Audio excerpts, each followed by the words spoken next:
വണക്കം. പൊളിമിക്സ് ആരംഭിക്കുകയാണ്. ഏവർക്കും സ്വാഗതം.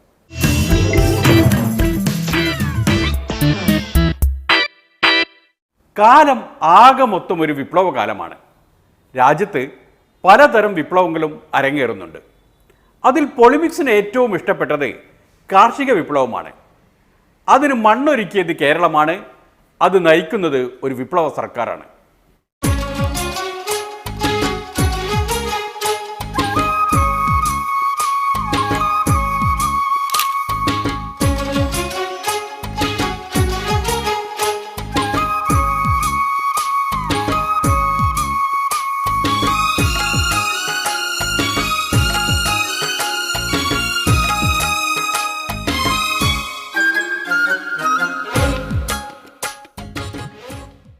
തൃശൂർ വിലങ്ങൻകുന്നിലാണ് ഈ വിപ്ലവ പ്രവർത്തനം അരങ്ങേറിയത്. ഇടതുപക്ഷ ആത്മീയ ആചാര്യനായ ശ്രീ എമ്മിൻ്റെ അനുഗ്രഹാശിസുകൾക്ക് വേണ്ടിയായിരുന്നു അത്. വിപ്ലവം എന്ന് പറഞ്ഞാൽ ഇതൊന്നുമല്ല കേട്ടോ വിപ്ലവം. ശരിക്കും വിപ്ലവം നടന്നത് അങ്ങ് കുമരകത്താണ്, മെത്രാൻ കായലിൽ. അവിടെ വിപ്ലവം വിതക്കുകയായിരുന്നു.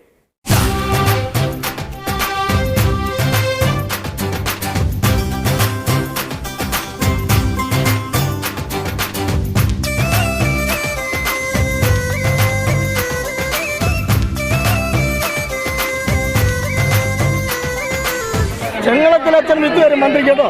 ചെങ്ങളത്തിൽ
കർണാടൻ ചേട്ടന് പ്രത്യേകം അഭിനന്ദനങ്ങളും നന്ദി അറിയിക്കുന്നു.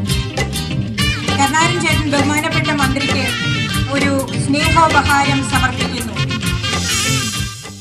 ബഹുമാനായ കർണാടൻ ചേട്ടൻ എന്നോട് ഇവിടെ ആദ്യ ദിവസം വന്നപ്പോൾ ബോട്ടിൽ വെച്ച് അദ്ദേഹം വഴി തടഞ്ഞു കൊടുത്ത് എന്നോട് പറഞ്ഞു, എന്നോട് കൃഷിമന്ത്രി എന്ന് അദ്ദേഹം പറഞ്ഞു, ഞാൻ 94 വയസ്സായി, മരിക്കുന്നതിന് മുമ്പ് എനിക്കിവിടെ നെല്ല് വിതച്ച് മരിക്കാൻ പറ്റുമോ മോനെ എന്ന് ചോദിച്ചു.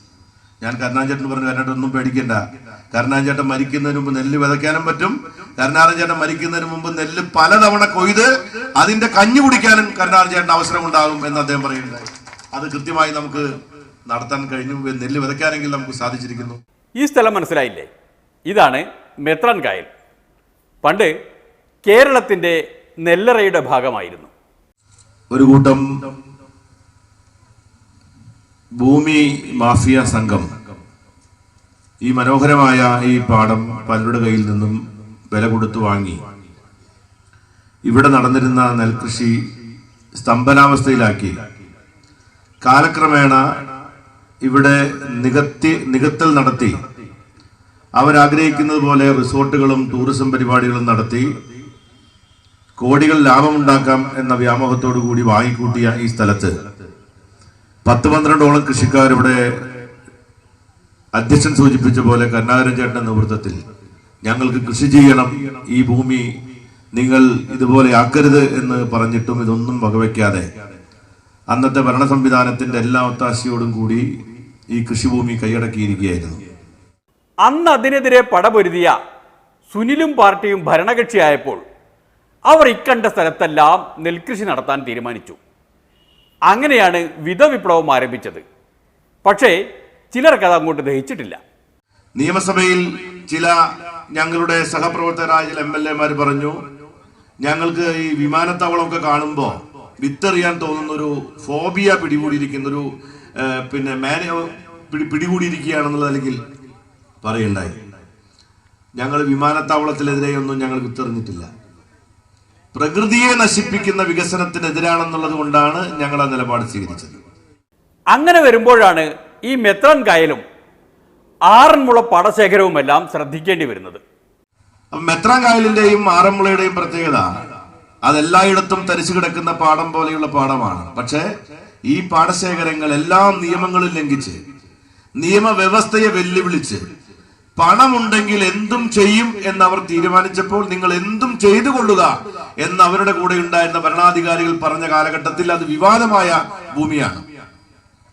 എന്നാൽ ആ ഭൂമിയടക്കമുള്ള ഭൂമിയിൽ കൃഷി ഇറക്കാൻ ഞങ്ങൾ തീരുമാനിച്ചത് ഒരു പ്രഖ്യാപനമാണ്, അതൊരു നയപ്രഖ്യാപനമാണ്. അതൊരു നയമാണ്, അതൊരു നിലപാടാണ്. അതുകൊണ്ട് തന്നെ ഇതൊരു കയ്യേറ്റമല്ല, വിപ്ലവ പ്രവർത്തനമാണ്. ഇവിടുത്തെ പ്രശ്നം 408 ഏക്കറോളം വരുന്ന ഈ പ്രദേശം 25 ഏക്കർ ഒഴികെ ബാക്കിയെല്ലാം ഒരു കമ്പനിയുടെ കയ്യിലാണ്.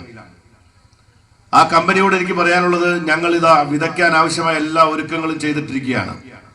2 ദിവസത്തിനകത്ത് നിങ്ങൾക്ക് വിതയ്ക്കാനുള്ള എല്ലാ അവസരവും ഞങ്ങൾ ഒരുക്കിയിരിക്കുകയാണ്. കമ്പനിക്ക് വേണമെങ്കിൽ ഇവിടെ വിത്ത് വിതയ്ക്കാനുള്ള എല്ലാ അവകാശവും അധികാരവും ഉണ്ട്. നിങ്ങൾക്ക് അതിനുള്ള എല്ലാ സൗകര്യവും ഞങ്ങൾ ഒരുക്കിയിരിക്കുകയാണ്. നെൽവയലല്ലാതെ ഇവിടെ നിങ്ങൾ ഉദ്ദേശിക്കുന്ന ഒരു പദ്ധതിയും ഇവിടെ നടപ്പാക്കാൻ പോകുന്നില്ല എന്ന കാര്യം കൂടി ഞാൻ അടിവരയിട്ട് പറയാൻ ആഗ്രഹിക്കുകയാണ്. അത് അടിവരയിട്ട് പറയാൻ പല കാരണങ്ങളുമുണ്ട്. ഈ ഭൂമാഫിയ ഉണ്ടല്ലോ, പണ്ട് പൂതം വന്നതുപോലെ പല പല വേഷത്തിൽ വന്നു നോക്കിയതാണ്. ഈ കമ്പനി ഉടമസ്ഥന്മാരുടെ റെപ്രസെന്റേറ്റീവ് ഒരിക്കൽ എന്നെ കാണാൻ വന്നു. ഈ പരിപാടി പ്രഖ്യാപിച്ച ഉടനെ വന്നിട്ട് പറഞ്ഞു, ഞങ്ങൾ ഇവിടെ കൃഷി ചെയ്യാൻ തയ്യാറാണ്, ഓർഗാനിക് കൃഷിയാണ് ഉദ്ദേശിക്കുന്നത്. ഞാൻ പറഞ്ഞു, ഒരു സംശയവും വേണ്ട, ഓർഗാനിക് കൃഷിക്ക് ആവശ്യമായ സഹായം ചെയ്യും. എന്നിട്ട് അദ്ദേഹം പറഞ്ഞു, പകുതി സ്ഥലം ഞങ്ങൾക്ക് നികത്താൻ വേണ്ടി കൊടുക്കണം. ഞാൻ പറഞ്ഞു, പകുതി സ്ഥലം നികത്താൻ വേണ്ടി കൊടുക്കാൻ ഉദ്ദേശിക്കുന്നില്ല. അപ്പൊ അദ്ദേഹം പറഞ്ഞു, ഞങ്ങൾക്ക് പല ബുദ്ധിമുട്ടുകളുമുണ്ട്, ആന്ധ്രാപ്രദേശിലോ മറ്റുള്ള ആളുകളാണ്.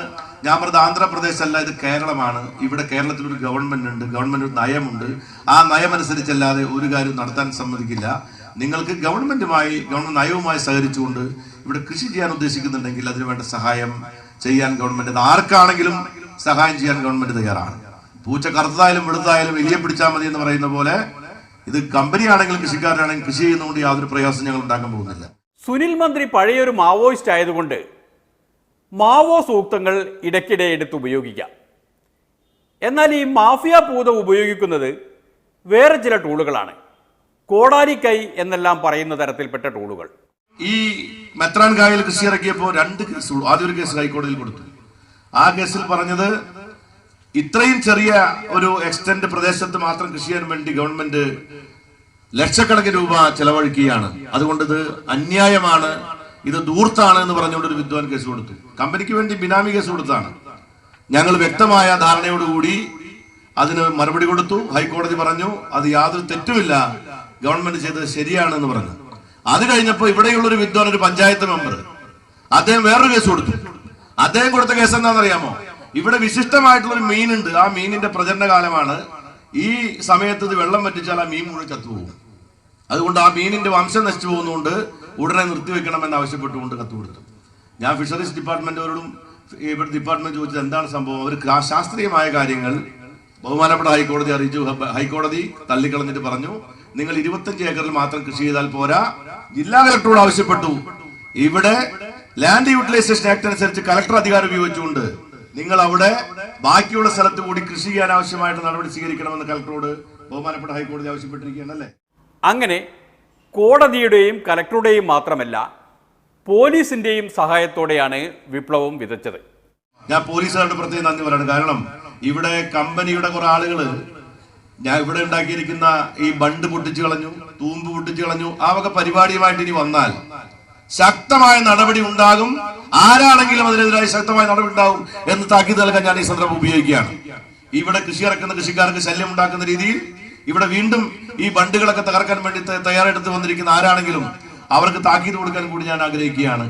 പോലീസിന്റെ കൂടി സഹായത്തോടു കൂടിയാണ് നമ്മൾ ഈ ബണ്ടുകളെല്ലാം ഉണ്ടാക്കിയത്. ഈ ബണ്ടെല്ലാം കുത്തിപ്പൊളിക്കാനും തൂമ്പ് മുറിച്ചിടാനൊക്കെ തന്നെ ഇവിടെ പല ആളും ശ്രമിക്കേണ്ടത്. അതുകൊണ്ടാണ് ഞാൻ സൂചിപ്പിക്കാൻ കാരണം. എല്ലാ പ്രതിവിപ്ലവ ശക്തികളെയും പരാജയപ്പെടുത്തിക്കൊണ്ട് ഈ കാർഷിക വിപ്ലവം കതിരിടട്ടെ എന്ന് പ്രാർത്ഥിച്ചുകൊണ്ട് പൊളിമിക്സ് ഇടവേളയിലേക്ക് കടക്കുകയാണ്. അത് കഴിഞ്ഞു വരുമ്പോഴാണ് ശരിയായ വിപ്ലവം കാണാൻ പോകുന്നത്.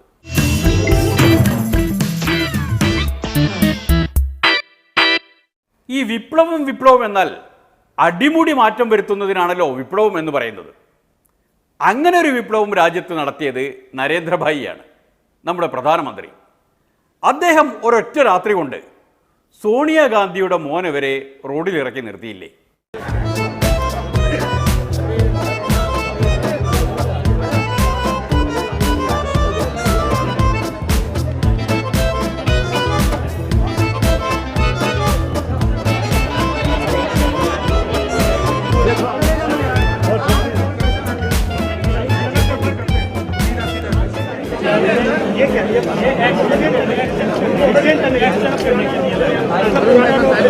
अरुण भाई साथ देना। अरुण जी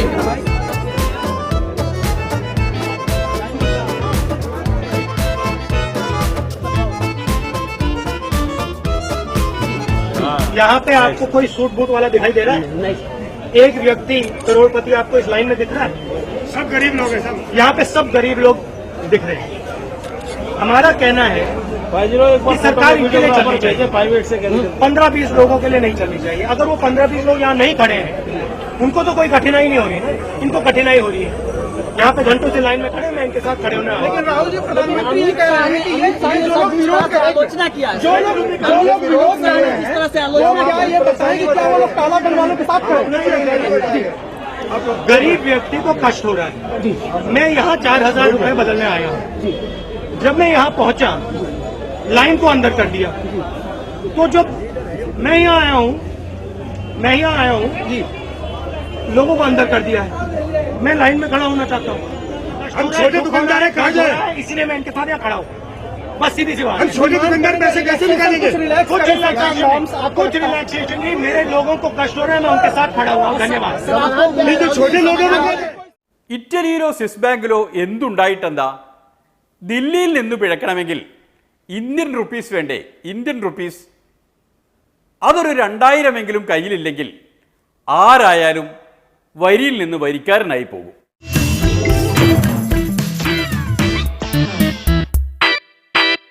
ഈ വിപ്ലവത്തിന്, നരേന്ദ്രഭായിയുടെ നോട്ട് വിപ്ലവത്തിന് പലതരം വ്യാഖ്യാനങ്ങളുണ്ട്. ഒരു അർദ്ധരാത്രി മുതൽ ഇതെല്ലാം യുദ്ധപ്രഖ്യാപനം നടത്തുന്ന പോലെ അർദ്ധരാത്രി പറഞ്ഞിട്ടോ, ഹലോ പ്ലീസ്, അർദ്ധരാത്രി മുതൽ സ്വാതന്ത്ര്യം എന്ന് പറയുന്ന പോലെ ഇന്ന് അർദ്ധരാത്രി മുതൽ 500 കടലാസ് വിലയില്ല എന്നൊക്കെ പ്രഖ്യാപിക്കുന്നതിൻ്റെ നാടകമാണ്. കഴിഞ്ഞ വെള്ളിയാഴ്ച മുതൽ രാത്രി മുതൽ ഒരു തരത്തിൽ പറഞ്ഞാൽ സമനില തെറ്റിയ പോലെയാണ് സംസാരിക്കുന്നത്.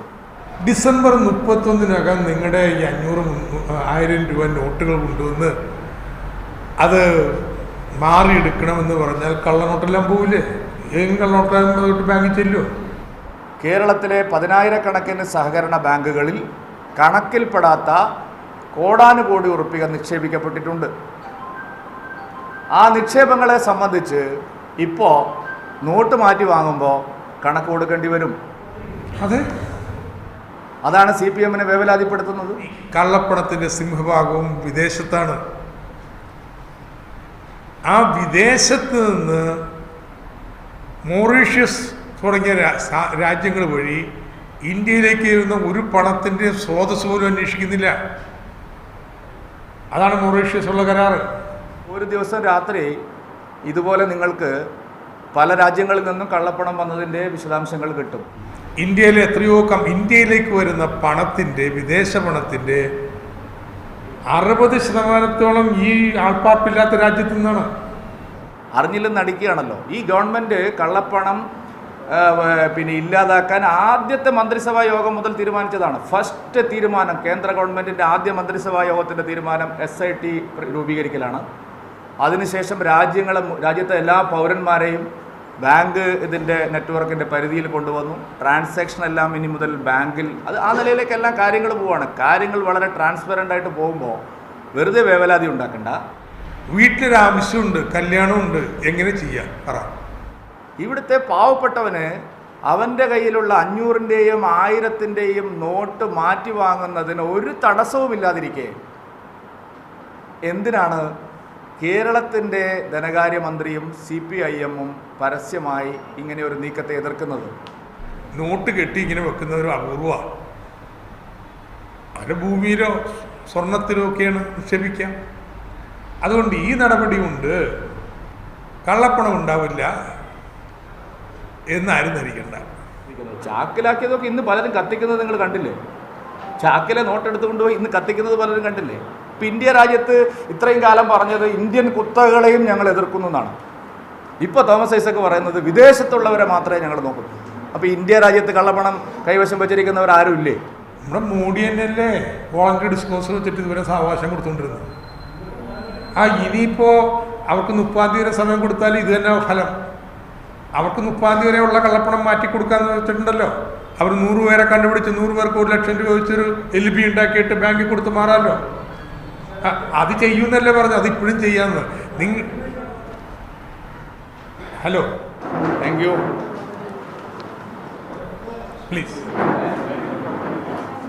നിങ്ങൾ അർദ്ധരാത്രി ഒരു നിമിഷം ഇത് റദ്ദാക്കിക്കൊണ്ടൊന്നും ഒരു കാര്യമില്ല. സമയം കൊടുത്ത് ചെയ്താലും ഒരുപോലെ തന്നെയാണ്. ഇതിനാണ് താല്പര്യങ്ങൾ തമ്മിലുള്ള സംഘട്ടനം എന്ന് പറയുന്നത്. എന്തു സംഘട്ടനമാണെങ്കിലും സംഘട്ടനം തുടരുന്നത് ഭംഗിയല്ലാത്തതിനാൽ ഒരു ഇടവേളയിലേക്ക് കടക്കുകയാണ്. അത് കഴിഞ്ഞു വന്നാൽ പല പല താല്പര്യങ്ങളെ പരിചയപ്പെടാം.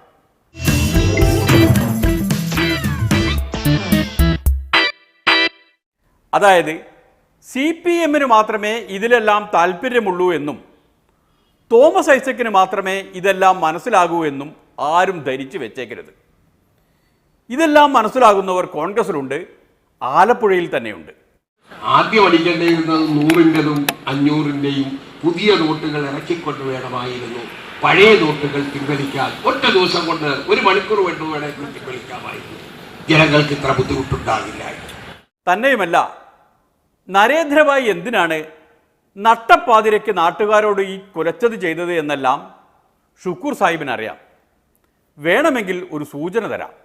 ചില സംസ്ഥാനമുണ്ട് അംബാനി ആരംഭിച്ചിരിക്കുന്ന പുതിയ BSNL-ന് പകരമുള്ള മൊബൈൽ സംവിധാനമുണ്ടല്ലോ, ജിയോ. അതിനുവേണ്ടിയാണോ എന്നൊരു സംശയം ജനങ്ങളുടെ ഇടയിൽ ആളിപ്പടരുന്നു, കത്തിപ്പടരുന്നു. ഷുക്കൂർ സാഹിബ് മാന്യനാണ്, പരമാവധി മാന്യനാണ്. അതുകൊണ്ട് സംശയങ്ങൾ ജനങ്ങളുടെ തലയിലിട്ടു. അല്ലെങ്കിൽ നോക്കൂ, ജിയോ റിലയൻസിൻ്റെതാണ്, അതിൻ്റെ ബ്രാൻഡ് അംബാസിഡറാണ് നരേന്ദ്രഭായ്. അങ്ങനെ വരുമ്പോൾ ഇതെല്ലാം ചെയ്തത് റിലയൻസിന് വേണ്ടിയാണോ എന്ന് പോലും സംശയിക്കാവുന്നതാണ്. പക്ഷേ ഷുക്കൂർ സാഹിബ് അങ്ങനെ സംശയിച്ചില്ല. അതാണ് പറഞ്ഞത്.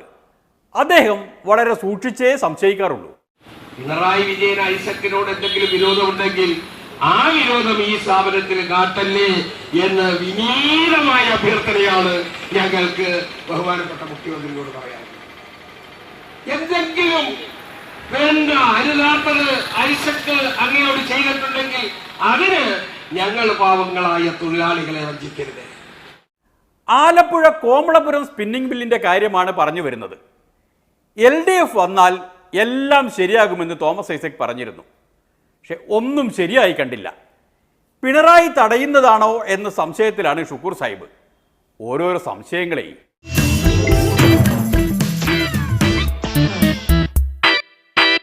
കാര്യങ്ങൾ ഇങ്ങനെയെല്ലാം ആണെങ്കിലും എല്ലാം ശുഭമായി കലാശിക്കുമെന്ന് പ്രതീക്ഷിക്കുന്നവരും രാജ്യത്തുണ്ട് കേട്ടോ.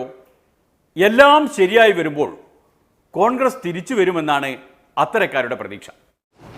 എൻ്റെ പ്രതീക്ഷ കോൺഗ്രസ് തിരിച്ചു വരും. സ്വാഭാവികമായിട്ടും തിരിച്ചു വരുമ്പോൾ ഇടതുപക്ഷത്തിന് അവരുടേതായിട്ടുള്ള പങ്ക് നിർവഹിക്കാനുണ്ട്. ഏതായാലും സീതാറാം യെച്ചൂരി അക്കാര്യത്തിൽ ഒരു വിശാലമായ സമീപനം സ്വീകരിക്കുന്നതാണ് ഞാൻ പ്രതീക്ഷിക്കുന്നത്.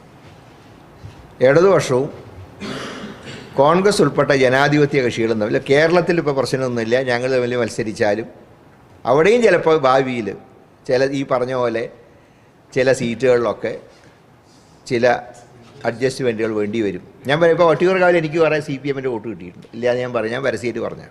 വട്ടിയൂർക്കാവിൽ മാത്രമല്ല, ബംഗാളിലും കോൺഗ്രസിന് CPM-ൻ്റെ വോട്ട് കിട്ടിയിട്ടുണ്ടല്ലോ. ബംഗാളിൽ സഖ്യം ഉണ്ടായി.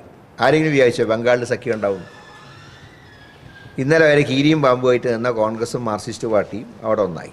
അപ്പോൾ അഖിലേന്ത്യാ തലത്തിൽ തീർച്ചയായിട്ടും ഇടതുപക്ഷങ്ങളും കോൺഗ്രസ് ഉൾപ്പെടെയുള്ള മതേതര ശക്തികളും ഒരുമിച്ച് നിന്ന് ഈ മോഡിയെപ്പോലുള്ളവരെ അധികാരത്തിൽ നിന്ന് തുടച്ചു നീക്കണം. BJP കൊണ്ടുള്ള ഇടങ്ങേറി ചില്ലറയല്ല കേട്ടോ. നോട്ടിൻ്റെ കാര്യത്തിൽ മാത്രമല്ല, വോട്ടിൻ്റെ കച്ചവടത്തിലും ആ പാർട്ടി ഇടങ്കോലിടാറുണ്ട്. BJPയുടെ വോട്ടിൻ്റെ വർധനവ് UDFനെ ബാധിച്ചിട്ടുണ്ട്. UDFനെ ബാധിച്ചു. പക്ഷേ UDFൻ്റെ പരാജയത്തിൻ്റെ കാരണം അതല്ല. അതൊരു ഘടകം. രണ്ട്, ഞങ്ങൾക്ക് വോട്ട് ചെയ്തിരുന്ന ന്യൂനപക്ഷങ്ങളുടെ വോട്ടുകൾ നഷ്ടപ്പെട്ടത് ഞങ്ങളുടെ പരാജയത്തിൻ്റെ കാരണമായിട്ടുണ്ട്. അത് തിരിച്ചു പിടിക്കാൻ, കോൺഗ്രസിന് കിട്ടിക്കൊണ്ടിരുന്ന ന്യൂനപക്ഷ വോട്ടുകൾ തിരിച്ചു പിടിക്കാൻ വളരെ എളുപ്പമാണ്. ഇതുപോലെ ഒരു നിലപാട് കടുപ്പിച്ചങ്ങെടുത്താൽ മതി. ഏക സീൽ കോഡ് സാധ്യമല്ല. അത് പാർട്ടിയുടെ അഖിലേന്ത്യാ നയമാണ്. ഏക സീൽ കോഡ് നടപ്പാക്കാനുള്ള ഏത് ശ്രമം വന്നാലും, ഇപ്പം എന്തായാലും ലോക്സഭയിൽ മാത്രമല്ലേ ഭൂരിപക്ഷമുള്ളൂ, രാജ്യസഭയിൽ അതിനെ ഞങ്ങൾ ചെറുത്തു തോൽപ്പിക്കും. ഒരു സംശയവുമില്ല. ഏക സീൽ കോഡ് സാധ്യമല്ല. അതുപോലെ തന്നെ കാശ്മീരിൻ്റെ പ്രത്യേക അവകാശവും നിലനിർത്തണം. ഇക്കാര്യത്തിൽ ഒരു വിട്ടുവീഴ്ചയും കോൺഗ്രസിന് അഖിലേന്ത്യാ തലത്തിലും ഇല്ല, സംസ്ഥാനത്തും ഇല്ല. ഞങ്ങൾ അക്കാര്യത്തിൽ ഉറച്ചു നിൽക്കുന്നു. പക്ഷേ കോൺഗ്രസ് എത്ര കടുപ്പിച്ചാലും ശരി, കേരളത്തിൽ അതുകൊണ്ട് ലാഭമുണ്ടാവാൻ പോകുന്നില്ല. കേരളത്തിലെ ന്യൂനപക്ഷ വോട്ടിൻ്റെ അക്കൗണ്ട് കേരള സംസ്ഥാന മുസ്ലിം ലീഗ് എന്ന ബാങ്കിലാണ്. ആ ബാങ്ക് പൊളിയില്ല. അതായത് കണ്ണുള്ളവർക്ക് കണ്ണിൻ്റെ വില അറിയൂ, കണ്ണില്ലാത്തവർക്ക് അതിൻ്റെ വില അറിയൂ എന്ന് പറഞ്ഞതുപോലെ ഉള്ളവരില്ലാത്തവർക്ക് അറിയാം കണ്ണിൻ്റെ വില എന്ന് പറഞ്ഞതുപോലെ ഇവിടെ ലീഗെങ്ങാനും ഇല്ലാതിരുന്നെങ്കിൽ അതിൻ്റെ ഒരു സ്ഥിതി കാണാമായിരുന്നു എന്ന് ഇന്ന് ലോകചരിത്രം പറയുന്നുണ്ട്. കേരളത്തിൽ മാത്രമല്ല, അഖിലേന്ത്യാ തലത്തിലേക്ക് തന്നെ അതിൻ്റെ ഏർപ്പാട് വലുതാക്കാൻ പോവുകയാണത്രേ, വേറെ ചില ബാങ്കുകളുമായി ലയിച്ചിട്ട്. നമ്മുടെ പങ്ക് എന്താണ്? ഇന്ന് ഇന്ത്യ രാജ്യത്ത് ഉയർന്നു വരുന്ന ഒരു പൊളിറ്റിക്സും ഫാസിസത്തിന് തടയിടാൻ വേണ്ടി ഇന്ത്യ രാജ്യത്ത് ഇന്ന് വളർന്നു വരുന്ന ഒരു മൂവ്മെൻറ്റും യുവാക്കളൊക്കെ ആ മൂവ്മെൻറ്റിൻ്റെ പിന്നാലെയാണ്. ആ മൂവ്മെൻറ്റ് എന്ന് പറയുന്നത് 100 കൊല്ലത്തിന് ശേഷം വളർന്നു വരുന്ന മറ്റൊരു മൂവ്മെൻറ്റ് തന്നെയാണ്. ചരിത്രത്തിൻ്റെ ഒരു പ്രത്യേക ഘട്ടത്തിൽ വളർന്നു വരുന്ന ഒരു മൂവ്മെൻറ്റാണ്. പിന്നോക്ക അവശ ന്യൂനപക്ഷ ജനവിഭാഗങ്ങളുടെ കൂട്ടായ്മയാണ് അത്. ആ മൂവ്മെൻറ്റ് ക്ലച്ച് പിടിച്ചാൽ ഉറപ്പാണ് മോദി ഒരു പാഠം പഠിക്കും. മോഡി വലിയ വരവ് വന്നു ഇന്ത്യ രാജ്യത്ത്. പക്ഷേ ബീഹാറിലൊരു തെരഞ്ഞെടുപ്പ് വന്നപ്പോൾ വന്ന പോലെ പോയി, കൊങ്ങമ്പള്ളം വന്നത് ഇറങ്ങിയത് അതുപോലെ എന്ന് പറഞ്ഞതുപോലെയാണ് ദേശീയ രാഷ്ട്രീയത്തിൽ വലിയ വരവ് വന്ന മോഡി ബീഹാർ തെരഞ്ഞെടുപ്പ് കഴിഞ്ഞപ്പോൾ ഇറങ്ങിയത്. അപ്പോൾ ഈ രാജ്യത്ത് അത് റിയാലിറ്റിയാണ്. മോദിയെ കൈകാര്യം ചെയ്യുന്നത് പോലെയല്ല ട്രംപിൻ്റെ കാര്യം. അതെന്താണ് സാധനമെന്ന് ഇതേവരെ പിടികിട്ടിയിട്ടില്ല. മീഡിയ പറഞ്ഞു ഹില്ലാരി ജയിക്കും, പക്ഷേ വന്നപ്പോൾ ട്രംപ് ജയിച്ചു. അത് വേറെ കാര്യം. നല്ലതോ ചീത്തയോ എന്നുള്ളതൊക്കെ ഇനി ലോകം കാത്തിരുന്ന് കാണാൻ പോണേ ഉള്ളൂ. ലോകം കാത്തിരുന്ന് കാണേണ്ട ഒരു വിഷയമാണ്. തെരഞ്ഞെടുപ്പോളം ഒരു വർത്താനം, തെരഞ്ഞെടുപ്പ് കഴിഞ്ഞതിന് ശേഷം ഒരു വർത്താനം. അതാണ് ഇപ്പോൾ ഇന്നലെയും മിഞ്ഞാന്നുമായിട്ട് കണ്ടത്. പാലം കടക്കോളം നാരായണ, പാലം കടന്നപ്പോൾ കൂരായണ എന്ന് പറഞ്ഞതുപോലെ ട്രംപ് ഇന്നലെ പറഞ്ഞത് ഞാൻ എല്ലാവരെയും ആളാണ്, വേറെ മറ്റുള്ളതൊക്കെ ഞാൻ പറഞ്ഞു എന്നേ ഉള്ളൂ, കാര്യമാക്കണ്ടായെന്നാണ്. ട്രംപ് ആയാലും മോഡി ആയാലും കുഞ്ഞാലിക്കുട്ടി ആയാലും രാഷ്ട്രീയക്കാർ തന്നെയാണല്ലോ. അത് വർഗം വേറെയാണ്. പക്ഷേ ഒരു വർഗ സംഘടനത്തിന് താല്പര്യമില്ലാത്തതിനാൽ ഇന്നത്തെ വ്യാഖ്യാനങ്ങൾ ഇവിടെ നിർത്തുകയാണ്. ഇനി കാണും വരെ നന്ദി, നമസ്കാരം.